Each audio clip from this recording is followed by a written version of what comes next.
ଆପଣ ଜାଣନ୍ତି କି ଆମ ଘର ଆଗରେ କିମ୍ବା ବଗିଚାରେ ଥିବା ଗୋଟିଏ ଛୋଟ ପାନ ଗଛ କେବଳ ପୂଜା ପାର୍ବଣ କିମ୍ବା ଖାଇବା ପାଇଁ ନୁହେଁ, ବରଂ ଏହା ଆମ ସ୍ୱାସ୍ଥ୍ୟ ପାଇଁ ଏକ ମହାଔଷଧି। ନମସ୍କାର ଫ୍ରେଣ୍ଡସ୍, ଆପଣମାନଙ୍କୁ ଆମ ଚ୍ୟାନେଲକୁ ସ୍ୱାଗତ। ଆଜି ଆମେ ଜାଣିବା କୁଣ୍ଡରେ ପାନ ଗଛ କେମିତି ସହଜରେ ଲଗେଇବେ, କେମିତି ଯତ୍ନ ନେବେ, କେଉଁ ମାଟି ଏବଂ ଖତ ବ୍ୟବହାର କରିବେ ଏବଂ ପାନପତ୍ରର ଉପକାରିତା କ'ଣ, ସେ ବିଷୟରେ ଆଜି ଜାଣିବା।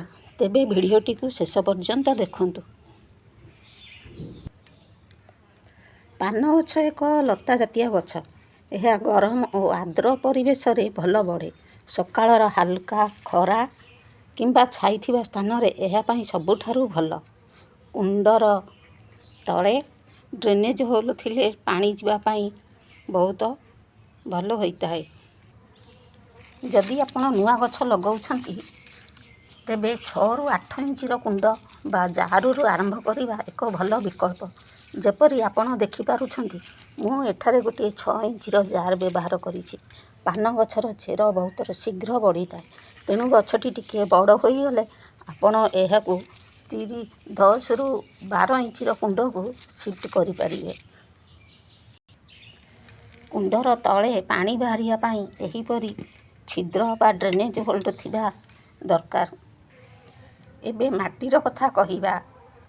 ମାଟି ନେବା, ଆମର ବଗିଚା ମାଟି ନେବା 40%, 30% ପଚା ଗୋବର କିମ୍ବା ଖତ କିମ୍ବା କମ୍ପୋଷ୍ଟ ବା ଭର୍ମି କମ୍ପୋଷ୍ଟ ଏବଂ 30% ବାଲି, କୋକୋପିଟ୍ କିମ୍ବା କୋକୋପିଟ୍ ନେଇପାରନ୍ତି, ବାଲି ବଦଳରେ କୋକୋପିଟ୍ ନେଇପାରନ୍ତି। ଫଙ୍ଗଲ୍ସ ନ ଲାଗିବା ପାଇଁ ସେଥିରେ କିଛି ନିମପତ୍ର କିମ୍ବା ହଳଦୀ, ଏମିତି କୀଟନାଶକ କିଛି ମିଶାଇ ପାରନ୍ତି।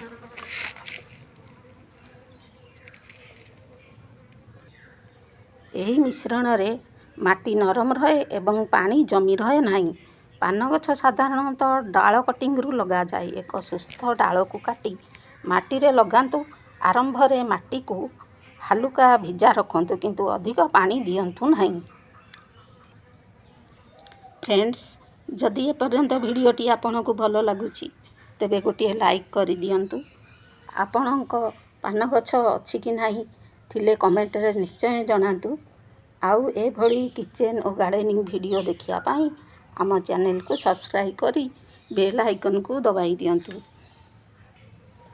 ପାନ ଗଛ ଲତା ହୋଇ ବଢ଼ୁଥିବାରୁ ଏହାକୁ ଯେକୌଣସି ସାହାରା ଦିଅନ୍ତୁ। ଏହାଦ୍ୱାରା ଗଛ ସୁନ୍ଦର ଭାବରେ ବଢ଼ିବ। ଏଥିପାଇଁ ମଷ୍ଟିକ୍ ହେଉଛି ଉତ୍ତମ। ଏହାର ପ୍ରତି 20ରୁ 30 ଦିନରେ ଥରେ ଭର୍ମି କମ୍ପୋଷ୍ଟ, ପଚା ଗୋବର ଖତ କିମ୍ବା ଘରେ ତିଆରି କମ୍ପୋଷ୍ଟ ଦିଅନ୍ତୁ। ମାସକୁ ଥରେ ସୋରିଷ ପିଡ଼ିଆ ପାଣିକୁ ପତଳା କରି ମଧ୍ୟ ଦେଇପାରିବେ। ଏଥିରେ ପତ୍ର ସବୁଜ ଏବଂ ସୁସ୍ଥ ରହେ। ପୋକ କିମ୍ବା ଫଙ୍ଗସ୍ ଦେଖାଦେଲେ ନିମପତ୍ର, ଏହିଭଳି ଭାବରେ ନିମପତ୍ରକୁ ପାଣିରେ ପକାଇ ତାକୁ ଛାଣି ଗଛରେ ସ୍ପ୍ରେ କରନ୍ତୁ କିମ୍ବା ନିମ ତେଲ ସ୍ପ୍ରେ କରନ୍ତୁ। ରାସାୟନିକ ଔଷଧର ବ୍ୟବହାର କମ୍ କରିବା ଭଲ। ଏବେ ଜାଣିବା ପାନପତ୍ରର ଉପକାରିତା। ପାନପତ୍ରର ପ୍ରାକୃତିକ ଜୀବାଣୁନାଶକ ଗୁଣ ରହିଛି। ଏହା ହଜମରେ ସାହାଯ୍ୟ କରେ, ମୁହଁର ଦୁର୍ଗନ୍ଧ କମାଇବାରେ ସହାୟକ ହୋଇପାରେ ଏବଂ ଧାର୍ମିକ ଓ ପାରମ୍ପରିକ କାର୍ଯ୍ୟରେ ମଧ୍ୟ ପାନପତ୍ରର ବିଶେଷ ମହତ୍ତ୍ୱ ରହିଛି।